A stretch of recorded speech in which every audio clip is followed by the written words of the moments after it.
ಸ್ನೇಹಿತರೆ ನಮಸ್ತೆ, ನಾನು ನಿಮ್ಮ ಸಚಿನ್ ಬಾಲ್ಗೊಂಡ್. ಸ್ನೇಹಿತರೆ, ನಾನು ಸಾಕಷ್ಟು ವಿಡಿಯೋಗಳಲ್ಲಿ ನಮ್ಮ ನರ್ಸರಿ ಬಗ್ಗೆ ಪರಿಚಯ ಮಾಡಿಕೊಟ್ಟಿದ್ದೀನಿ. ನಮ್ಮ ಬಾಲ್ಗೊಂಡ್ ಹೈಟೆಕ್ ನರ್ಸರಿಲಿ ಏನೇನು ಸಸಿಗಳನ್ನು ನಾವು ಮಾಡ್ತೀವಿ ಮತ್ತು ಅದನ್ನು ಮದರ್ ಪ್ಲಾಂಟ್ ಕೂಡ ನಾವು ಮಾಡಿಕೊಂಡು ನಾವು ರೈತರಿಗೆ ಅದನ್ನು ಗೈಡ್ ಕೂಡ ಮಾಡ್ತಿದ್ದೀವಿ. ನಮ್ಮ ಬಾಲ್ಗೊಂಡ್ ನರ್ಸರಿಲಿ ಏನೇನು ಸಸಿಗಳನ್ನು ನಾವು ಇಟ್ಟಿದ್ದೀವಿ, ಹೆಚ್ಚು ಕಡೆ ನಾವು 30 to 35 ಫ್ರೂಟ್ಸನ್ನು ನಾವು ಸಸಿಗಳನ್ನು ಇಟ್ಟಿದ್ದೀವಿ. ಫ್ರೂಟ್ಸ್ ಪ್ಲಾಂಟೇಶನ್ ಕೂಡ ಐತೆ ಮತ್ತು ಸಸಿಗಳನ್ನು ಕೂಡ ಇಟ್ಟಿದ್ದೀವಿ. ಅದನ್ನು ಯಾವ್ಯಾವ ನಮ್ಮಲ್ಲಿ ಸಸಿಗಳು ಸಿಗ್ತವೆ, ಅವೈಬಿಲಿಟಿ ಯಾವ್ಯಾವುದದ ಅಂತ ಹೇಳಿ ನಾನು ಹೇಳ್ಕೊಳ್ತಾ ಹೋಗ್ತೀನಿ. ಯಾಕಂದರೆ ಅಷ್ಟೇ ಕ್ವಾಲಿಟಿಗೂ ಮಾತ್ರ ಇಂಪಾರ್ಟೆನ್ಸ್ ಕೊಟ್ಟಿದ್ದೀವಿ. ಯಾಕಂದರೆ ಈಗ ಕ್ವಾಲಿಟಿ ಇರಲಾರ್ದೆ ನಮಗೆ ಸಸಿಗಳಂದರೆ, ಈಗ ಮೊದಲೇನಾಗ್ತಿತ್ತು, ನಮ್ಮಲ್ಲೆಲ್ಲ ಆಂಧ್ರದವ್ರು ಬರ್ತಿದ್ರು, ಕೊಡ್ತಿದ್ರು, ಹೋಗಿಬಿಡ್ತಿದ್ರು, ರೈತರಿಗೆ ಕರೆಕ್ಟಾಗಿ ಗೈಡ್ಲೈನ್ಸ್ ಸಿಗ್ತಿರಲಿಲ್ಲ. ಈ ಮೇಜರಾಗಿ ಗೈಡ್ಲೈನ್ಸ್ ಬೇಕು ಅನ್ನೋ ಉದ್ದೇಶಕ್ಕೆ ನಾವು ಈ ಭಾಗದಲ್ಲಿ ನರ್ಸರಿ ಮಾಡಿರೋದು. ಸಾಕಷ್ಟು ಅನುಕೂಲ ಆಗಿದೆ. ಮೊದಲೆಲ್ಲ ನಾವು ಆಂಧ್ರದಿಂದ ಈ ಭಾಗದಲ್ಲಿ ಸಸಿಗಳನ್ನು ಕೊಡ್ತಾಯಿದ್ರು. ಈ ಸದ್ಯ ನಾವು ಆಂಧ್ರಕ್ಕೆ ಸಸಿಗಳನ್ನು ಸಪ್ಲೈ ಮಾಡುವಂಥ ವ್ಯವಸ್ಥೆ ಮಾಡ್ತಿದ್ದೀವಿ. ಆಂಧ್ರಕ್ಕೆ ಹೋಗ್ತಿದೆ, ಕೇರಳಕ್ಕೆ ಹೋಗ್ತಿದೆ, ಮಹಾರಾಷ್ಟ್ರ ಹೋಗ್ತಿದೆ. ನಮ್ಮ ಸಸಿಗಳು ಎಲ್ಲ ಕಡೆನೂ ನಾವು ಸಸಿಗಳನ್ನು ಕೊಡೋ ವ್ಯವಸ್ಥೆ ಮಾಡಿದ್ದೀವಿ. ಯಾಕಂದರೆ ಕ್ವಾಲಿಟಿ ಸಸಿಗಳು ಕೊಟ್ಟಾಗ ಆಟೋಮೆಟಿಕ್ಲಿ ಅದು ಮೌತ್ ಟಾಕ್ಟ್ರು ಅಲ್ಲಿ ಇದ್ದ ರೈತರು ಕೂಡ ಆಟೋಮೆಟಿಕ್ಲಿ ನಮ್ಮ ನರ್ಸರಿಗೆ ಬರೋದಾಗಲಿ ನಾವು ಕಳಿಸ್ಕೊಡೋ ವ್ಯವಸ್ಥೆ ಕೂಡ ನಾವು ಮಾಡ್ತಾಯಿದ್ದೀವಿ. ಇದು ಬಂದುಬಿಟ್ಟು ಆರೆಂಜ್ ಕೂಡ ನಾವು ಸಸಿಗಳನ್ನು ಕೊಡ್ತಾಯಿದ್ದೀವಿ. ಆರೆಂಜ್ ಬಂದುಬಿಟ್ಟು ಈ ನಾಗ್ಪುರ್ ಆರೆಂಜ್ ಅಂತ ಹೇಳಿ, ನಾಗ್ಪುರ್ ಆರೆಂಜು ಸಾಕಷ್ಟು ಜನ ಈಗ ಅಂದರೆ ನಮ್ಮ ಕಡೆ ಭಾಗದಲ್ಲಿ ಭಾಳಷ್ಟು ಕಡಿಮೆ ಆರೆಂಜ್ ಮಾಡೋದು, ಬಟ್ ಹೆಚ್ಚು ಕಡಿಮೆ ಸ್ವಲ್ಪ ಜನ ಹಾಕೊಳ್ಳೋ ವ್ಯವಸ್ಥೆಯನ್ನು ಕೂಡ ಮಾಡ್ತಿರ್ತಾರೆ. ಇದು ಬಂದುಬಿಟ್ಟು ನಾವು ಮೋಸಂಬಿ, ರಂಗಪುರಿ ಮೋಸಂಬಿ ಅಂತ ಹೇಳಿ ಮೋಸಂಬಿ ಕೂಡ ನಾವು ಮಾಡ್ತಾಯಿದ್ದೀವಿ. ಅದೇ ರೀತಿಯಾಗಿ ಈ ಕಡೆ ನೋಡ್ಬೋದು ಬೆಟ್ಟದ ನೆಲೆ ಕೂಡ ಇಟ್ಟಿದ್ದೀವಿ. ಯಾಕಂದರೆ ಬೆಟ್ಟದ ನೆಲೆ ಆರೋಗ್ಯ ಗುಣಗಳನ್ನು ಸಾಕಷ್ಟು ಹೊಂದಿದೆ ಮತ್ತು ಅದರದ್ದು ಬೈ ಪ್ರಾಡಕ್ಟು ಕೂಡ ಈಗ ಸಾಕಷ್ಟು ಆಗ್ತಿದೆ ಬೆಟ್ಟದ ನೆಲೆದು. ಅದೇ ರೀತಿಯಾಗಿ ಇದು ಬಂದುಬಿಟ್ಟು ವೈಟ್ ಜಾಮೂನು.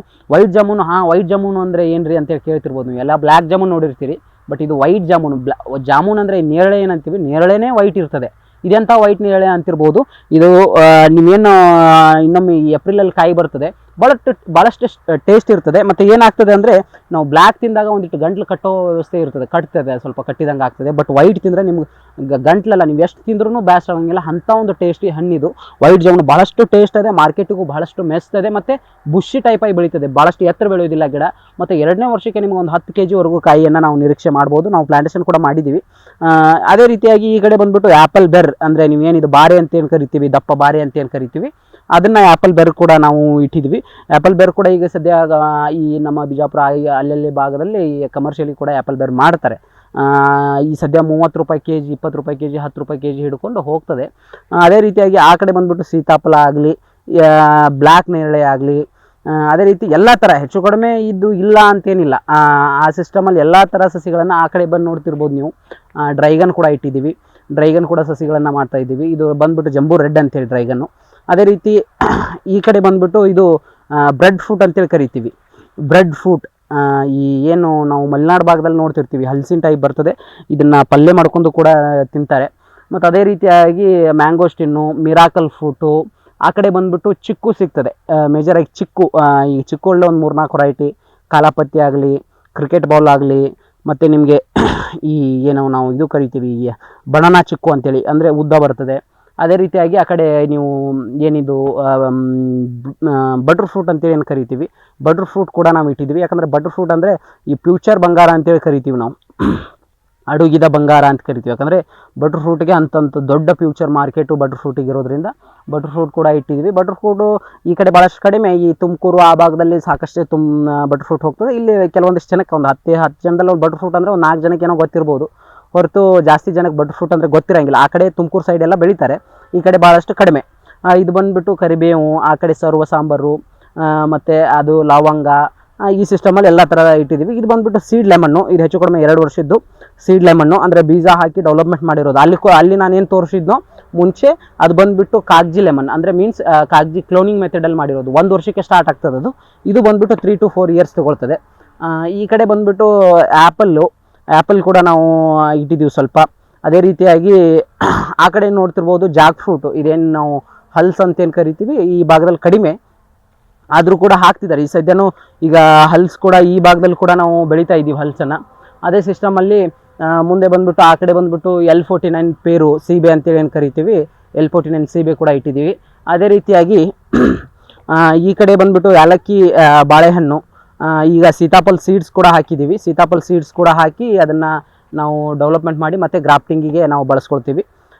ಈ ಕಡೆ ಬಂದುಬಿಟ್ಟು ನೀವು ನೋಡ್ತಿರ್ಬೋದು ಈ ತೈವಾನ್ ಪಿಂಕ್ ಸೀಬೆ, ಏನು ಈ ಮಾರ್ಕೆಟಲ್ಲಿ ಏನು ಓಡ್ತಿದೆ ತೈವಾನ್ ಪಿಂಕ್ ಸೀಬೆ ಅಂಥೇಳಿ, ಆ ತೈವಾನ್ ಪಿಂಕ್ ಸೀಬೆ ಕೂಡ ನಾವು ಸಸಿಗಳನ್ನ ಇಟ್ಟಿದ್ದು. ನಾವು ಹೇಳಿದ್ನಲ್ಲಿ ಜಪಾನ್ ರೆಡ್ ಅಂಥೇಳಿ, ಜಪಾನ್ ರೆಡ್ಗಿಂತ ಭಾಳಷ್ಟು ಬೆಸ್ಟ್ ಅಂದರೆ ಜಪಾನ್ ರೆಡ್ ಅಂತೂ ಸೀಡ್ಲೆಸ್ ಈಗ ಹೊಸದಾಗಿ ಬಂದಿದೆ. ಮುಂಚೆ ಇದೆಲ್ಲ ಭಾಳ ಓಡ್ತಿತ್ತು, ತೈವಾನ್ ಪಿಂಕ್ ಎಲ್ಲ ಓಡ್ತಿತ್ತು, ಈಗಾದರೂ ಐತೆ.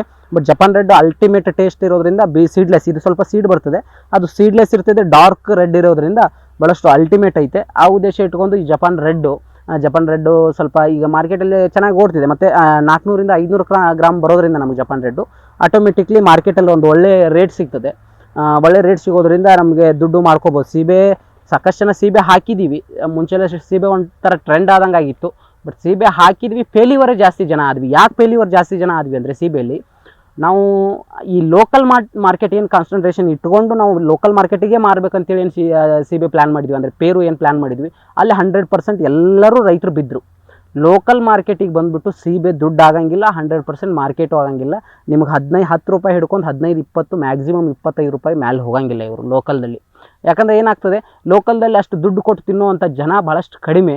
ಈ ಏನು ಸಿಟಿ ಮಾರ್ಕೆಟ್ ಏನಿರ್ತದೋ, ಈ ಮೆಟ್ರೋ ಸಿಟಿ ಅಂತ ಮಾರ್ಕೆಟ್, ಬೆಂಗಳೂರು, ಪೂನಾ, ಮುಂಬೈ, ಹೈದರಾಬಾದ್, ಬೆಳಗಾವಿ, ಸೊಲ್ಲಾಪುರ್, ಇಂಥ ದೊಡ್ಡ ಮಾರ್ಕೆಟ್ಗಳಿಗೆ ಏನಾಗ್ತದೆ, ಒಂದು ನಾವು ಕ್ವಾಲಿಟಿ ಬೆಳೆದು ಕೊಟ್ಟಿವಿ ಅಂದರೆ ಆಟೋಮೆಟಿಕ್ಲಿ ಒಂದು 10 ರೂಪಾಯಿ ಹೆಚ್ಚು ಕೊಟ್ಟು ತಿನ್ನುವಂಥ ದುಡ್ಡು ಅವರಲ್ಲಿ ಇರೋದ್ರಿಂದ ನಾವು ಕ್ವಾಲಿಟಿ ಬೆಳಿಬೇಕು. ಮೇಜರಾಗಿ ಕ್ವಾಲಿಟಿ ಇರಲಿಲ್ಲ ಅಂದರೆ ನೀವು 100% ಫೇಲ್ಯೂವರಲ್ಲಿ.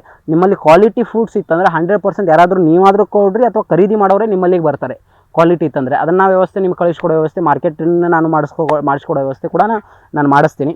ಅದೇ ರೀತಿಯಾಗಿ ಈ ಮಾರ್ಕೆಟ್ ನಾನು ಹೇಳಿದೆ, ದೊಡ್ಡ ಮಾರ್ಕೆಟ್ ಪೇರು ಇಟ್ಕೊಂಡು ಮಾಡ್ತೀನಿ ಅಂದರೆ ದೊಡ್ಡ ಮಾರ್ಕೆಟ್ ಇಟ್ಕೊಂಡೇ ಮಾಡಬೇಕು. ನೀವು ಫ್ರೂಟ್ ಕವರು, ಫೋಮು ಹಾಕಿ ಬೆಳೆಸಬೇಕು. ಅದರದ್ದೇನು ಸ್ಟಾರ್ಟಿಂಗ್ ಹಿಡ್ಕೊಂಡು ಮಾರ್ಕೆಟ್ವರೆಗೂ ಏನು ಇನ್ಫಾರ್ಮೇಷನ್ ಬೇಕೋ ಅದು ನಾನು ನಿಮ್ಗೆ ಕೊಡ್ತೀನಿ. ಸರ್ ಕೂಡ ಅದರ ಡಿಸ್ಕ್ರಿಪ್ಷನ್ ನಂಬರ್ ಕೂಡ ಹಾಕಿರ್ತಾರೆ, ನಾನು ನಿಮಗೆ ಗೈಡ್ ಕೂಡ ಮಾಡೋ ವ್ಯವಸ್ಥೆ ಮಾಡಿರ್ತೀನಿ. ಏನು ಜ್ಞಾನಲಹರಿ ಅಂತ ಹೇಳಿ ಏನು ಯೂಟ್ಯೂಬ್ ಚಾನಲ್ ಐತೆ, ಇದನ್ನು ಸಾಕಷ್ಟು ಇನೋವೇಟಿವ್ ಮಿಷನರಿ ಆಗಲಿ, ಸಾಕಷ್ಟು ರೈತರಿಗೆ ಅನುಕೂಲ ಆಗುವಂಥ ವಿಷಯಗಳನ್ನು ಜ್ಞಾನಲಹರಿ ಯೂಟ್ಯೂಬ್ ಚಾನಲ್ದವರು ತಿಳಿಸ್ತಿದ್ದಾರೆ. ಅವರಿಗೆ ಸಪೋರ್ಟ್ ಮಾಡಿರಿ. ಯಾಕಂದರೆ ಸಪೋರ್ಟ್ ಮಾಡೋದಂದರೆ ನೋಡಿ ನಾವು ವಿಡಿಯೋನ ಇದು ಮಾಡೋದಲ್ಲ, ಸಬ್ಸ್ಕ್ರೈಬ್ ಮಾಡಿರಿ. ನೆಕ್ಸ್ಟ್ ವಿಡಿಯೋಗಳು ಏನು ಬರ್ತಾವೋ ಅವರಿಗೆ ಒಂದು ಪ್ರೋತ್ಸಾಹ ಕೊಟ್ಟಂಗೆ ಆಗ್ತದೆ. ನೀವು ಜ್ಞಾನಲಹರಿ ಅನ್ನೋರಿಗೆ ಒಂದು ಪ್ರೋತ್ಸಾಹ ಕೊಟ್ಟಂಗೆ ಆಗ್ತದೆ.